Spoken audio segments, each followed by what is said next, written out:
Hi, Doug Carlson. Well, today I'm in a different place, aren't I? Usually there's that brick wall behind me. That was my sunroom. I'm out here in the backyard. Today I'm providing this video for David Harris at Prosperity.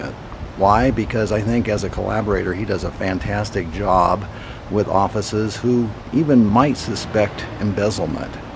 No, he's not paying me. He's just the best in the business. Does it really take savings of over $2 million a year to be happy in retirement?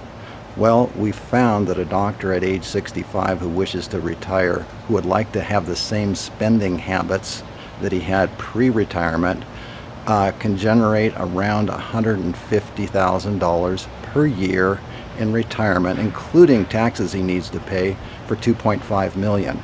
That actually comes to spending of about $9,000 to $10,000 a month before taxes. What if a doctor waits till age 70 to retire? Well, the ADA in 2015 showed us that the average age of retirement for doctors now is 69. So what if you wait till 70? How does that work? First of all, if you don't take Social Security benefits until age 70, doctor and spouse are going to have at least $60,000 a year in Social Security benefits. That's assuming that the spouse gets 1/2 of the doctor's amount, which is called spousal benefit.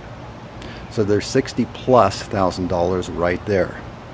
Okay, $1.5 million. How will that do? Well, not too badly. If you have $1.5 million saved at age 70, you can probably take out easily and safely 5% per year. That's about $75,000 a year. Well, what about the 4% rule? Well, that's for anybody retiring at age 65, 5 years earlier. $75,000 plus $60,000 equals $135,000. That's not too far away from 150, which is what we were looking previously at. So 1.5 million may work pretty well for somebody at age 70. Now let's look at a worst case scenario. Say you're 70 years old, you have no savings whatsoever, and you're hurt and you can't work anymore. What happens then? Still, you're going to have Social Security benefits of over $60,000 a year. What about something called a reverse mortgage?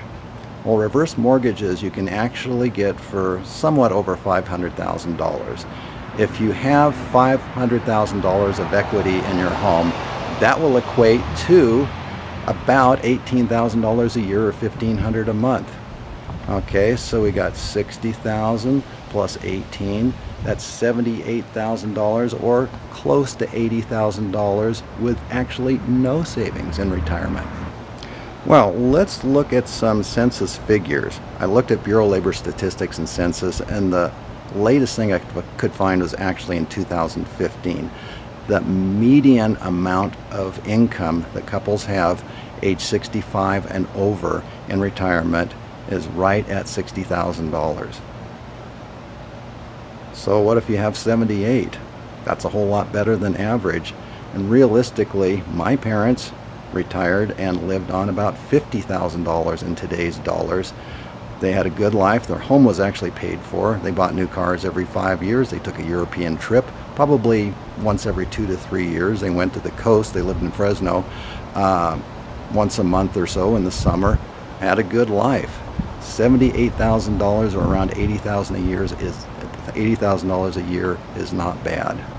Another video on my YouTube site that I posted a while back is comparing a doctor living on $75,000 a year versus $300,000 a year. For the life of me, in talking to these two doctors, and I talk to a lot of them at meetings and such, those that are living on $300,000 versus $75,000, I can't tell which one is happier.